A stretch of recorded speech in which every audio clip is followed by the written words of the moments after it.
Bonjour, chers auditeurs, auditrices de Derrière l'image. Toujours une heure de cinéma à Radio Centre-Ville, Guy Ménard à l'animation. Et nous terminons notre émission avec Éric Morin. Bonjour, Éric. Allô, ça va bien? Donc, nous sommes Gold. Oui. Hein? Toujours l'Abitibi. Un gars de l'Abitibi. Oui, toujours l'Abitibi, mais je dirais, je pense bien la fin d'un cycle qui aura duré quand même 7 ans. J'ai appris que des cycles de 7 ans, c'était quand même quelque chose d'assez fréquent dans la vie. Ouais, c'est ça relié à Saturne. A dit un jour Robert Lepage. Donc oui, 7 ans d'exil en Abitibi aussi, parce que je suis retourné y habiter récemment. J'ai grandi là toute jusqu'à 19 ans. Ensuite, j'avais passé toute ma vingtaine, trentaine à Montréal. Puis j'étais retourné avec mes enfants et ma blonde.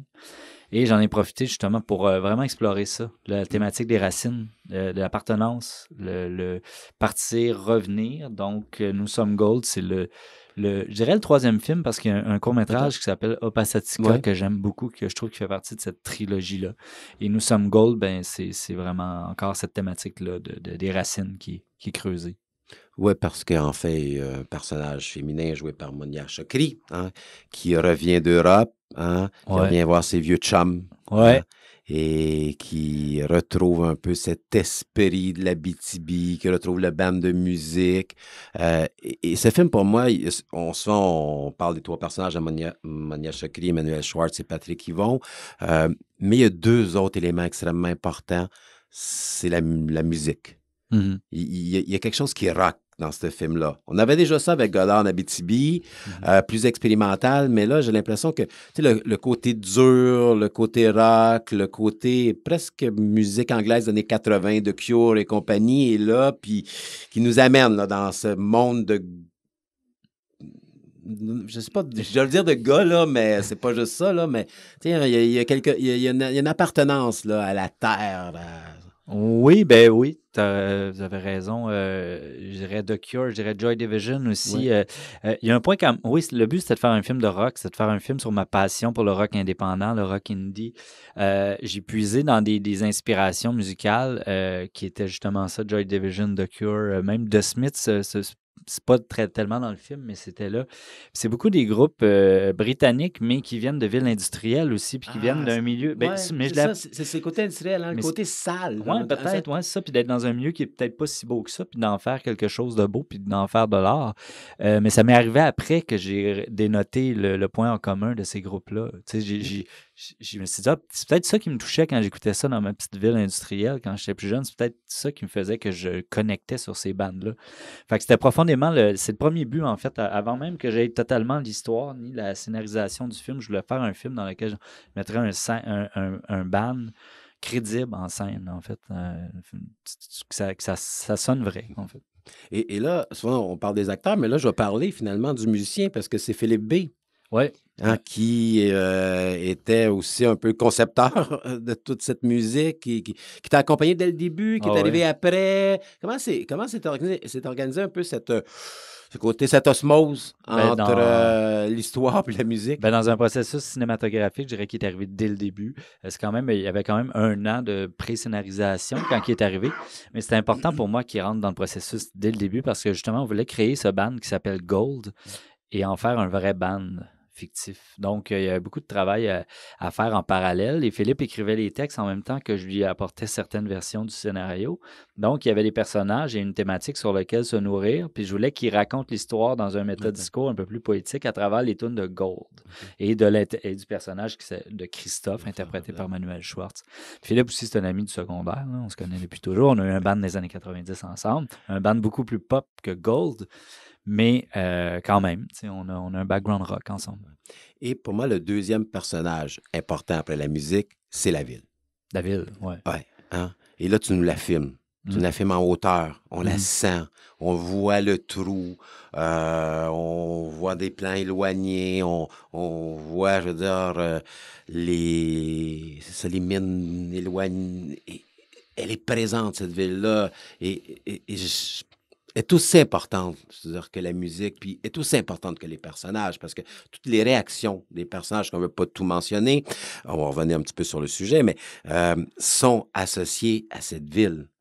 Ben, c'est un film sur le territoire, puis justement, OK, j'ai voulu en faire un film qui n'était pas nécessairement sur une ville précise, ni une région précise, mais forcément, c'est mon passé, j'ai grandi en Abitibi, puis c'est là qu'il y a des mines, fait que il y a quelque chose, mais quand même. Donc, quand tu grandis dans un territoire comme ça, qui est morcelé par la présence de trous miniers, on jouait là-dedans, le trou qu'on voit en hauteur, là, c'est l'ancienne mine Wait-Amulette, on allait faire des parties, là, des feux, puis on se baignait même dans les flaques toxiques qu'il y avait là, tu sais.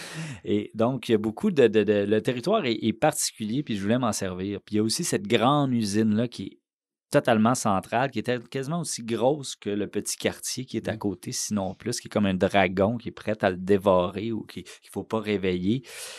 Donc, pour moi, c'était important parce que ça a forgé mon enfance, ça a forgé l'imaginaire de mon enfance, cette présence-là, puis cette forme de territoire-là qui est même des fois un peu lunaire ou martien, parce que moi, dans les années 70, quand c'était beaucoup moins végétalisé, là, l'environnement a repris le dessus, mais c'était horrible, le niveau de pollution. Là, tout ce que raconte Desjardins dans Live au Club Soda, c'est drôle, c'est poétique, mais c'est réel. C'est une démarche documentaire que Richard faisait quasiment. Donc, j'ai vécu là-dedans. J'ai grandi sur la Lune, un peu sur des capes de roches orangées. Fait que pour moi, c'était important de le représenter, ce territoire-là. Et c'est doublement important parce que c'est pas tous les gens qui ont la chance de l'aller en Abitibi. Puis moi, je l'appelais toujours, c'était Guy Bard s'en va en guerre. Philippe Falardeau avait dit, il faut que je le filme, le territoire. Parce qu'on ne sait pas c'est quoi notre territoire. Je veux dire, on en parle, mais si on ne le voit pas, on n'est pas capable de prendre conscience de l'ampleur du territoire, de, effectivement, cette géographie, de ce rapport qu'on a à jouer dans ces trous, de circuler dans ce territoire-là. Et dans ton film, on le sent. Il y a une volonté, je veux dire, intrinsèque de le filmer, de nous poser des plans dans le film en disant voici où vous êtes, puis après ça, vous allez suivre mes personnages. Oui, ben totalement. C'est de situer ces zones urbaines, parce que c'est quand même des zones urbaines que je représente, mais dans une mer d'épinettes. Puis quand tu t'éloignes, puis quand tu voles au-dessus, c'est là que tu vois, c'est des îles. C'est des îles d'urbanité, de petite urbanité dans une mer d'épinettes, puis ça, c'est fabuleux.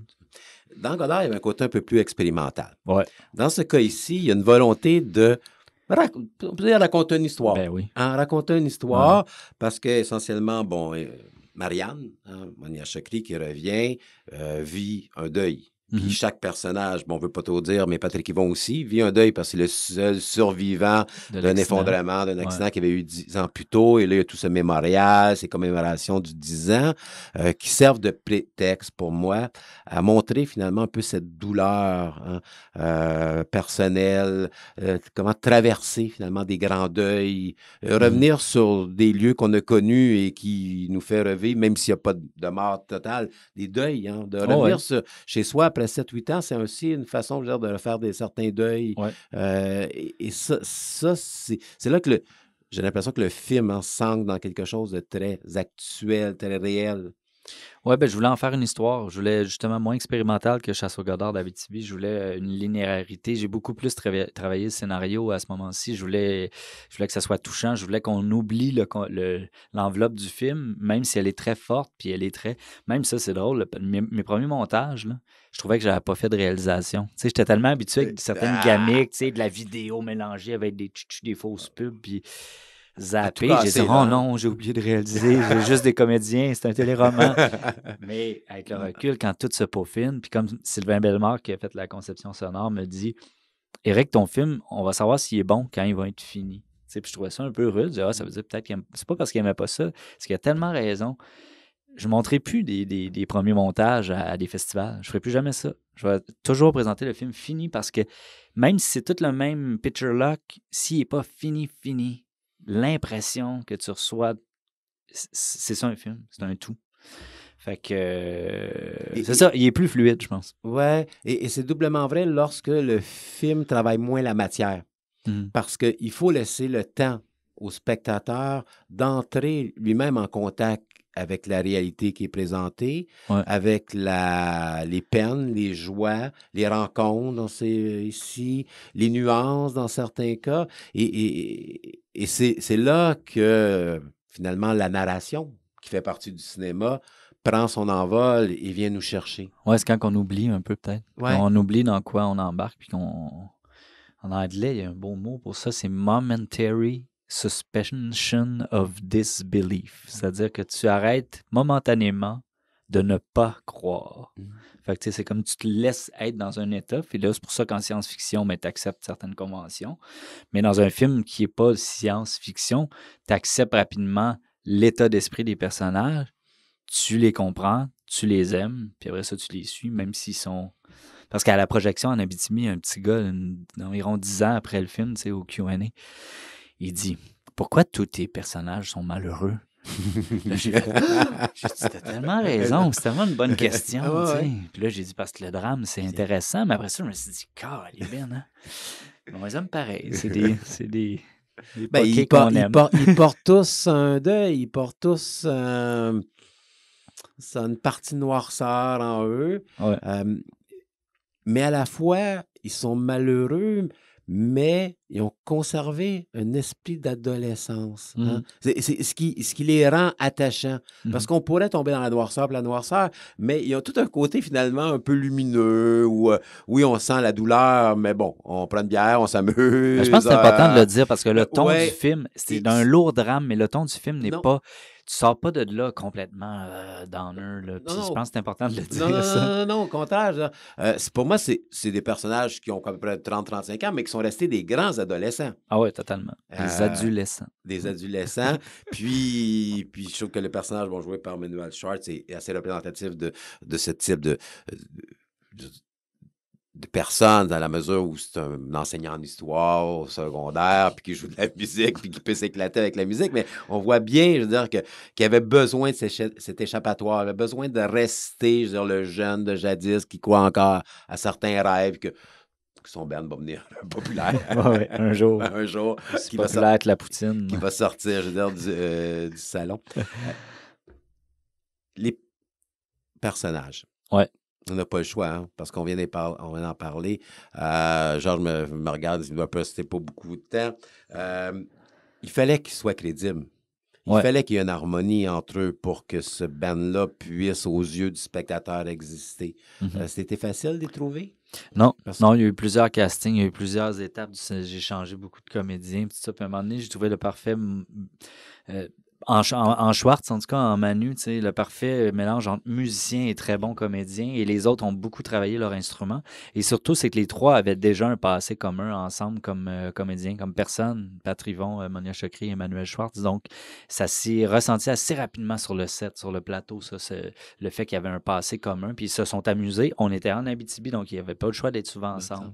C'était vraiment cool. Puis Patrick Yvon, toute une force de caractère. Hein? Ouais, on le voit pas toujours de cette façon. Non, mais moi, j'ai connu il y a 20 ans, puis il est souvent de même. Là. Il était de même il y a 20 ans. Il était boss boy, on était à la même place, dans le même café-bar. Puis, en tout cas, une célèbre bataille avec Robin Aubert. Ce qui lui a donné le rôle à l'origine d'un cri. Ah oui, oui, c'est vrai. Leur première rencontre entre Robin et Pat, c'est une bataille où je travaillais. Oui, ça me rappelle des bons souvenirs. On en a discuté à ce moment-là. Parce que c'est aussi une force de la nature dans ce film-là. Tu demandes, je veux dire, En fait, il y a un peu la représentation du mal. Un peu. C'est un peu Henry Rollins de Black Flag. Je ne sais pas si vous connaissez, vous connaissez la musique punk, mais allez googler Henry Rollins, ressemblance avec Pat Yvon. Okay. Merci beaucoup, Éric Morin. Donc, Nous sommes Gold, qui est présenté actuellement au cinéma Beaubien. Oui. Et premier week-end, il faut y aller. Oui, il faut y aller. Q&A samedi soir, en plus, comédien et moi, on est là pour répondre aux questions. Et bière gratuite chez Roger avec l'achat d'un billet. Oh, parfait. Merci beaucoup, Éric Morin. Donc, c'était tout pour cette semaine. Guy Ménard à l'animation, Georges à la régie. Et bien sûr, on se retrouve la semaine prochaine. Donc, toujours 1 heure de cinéma à Derrière l'image d'Adio Centre-Ville.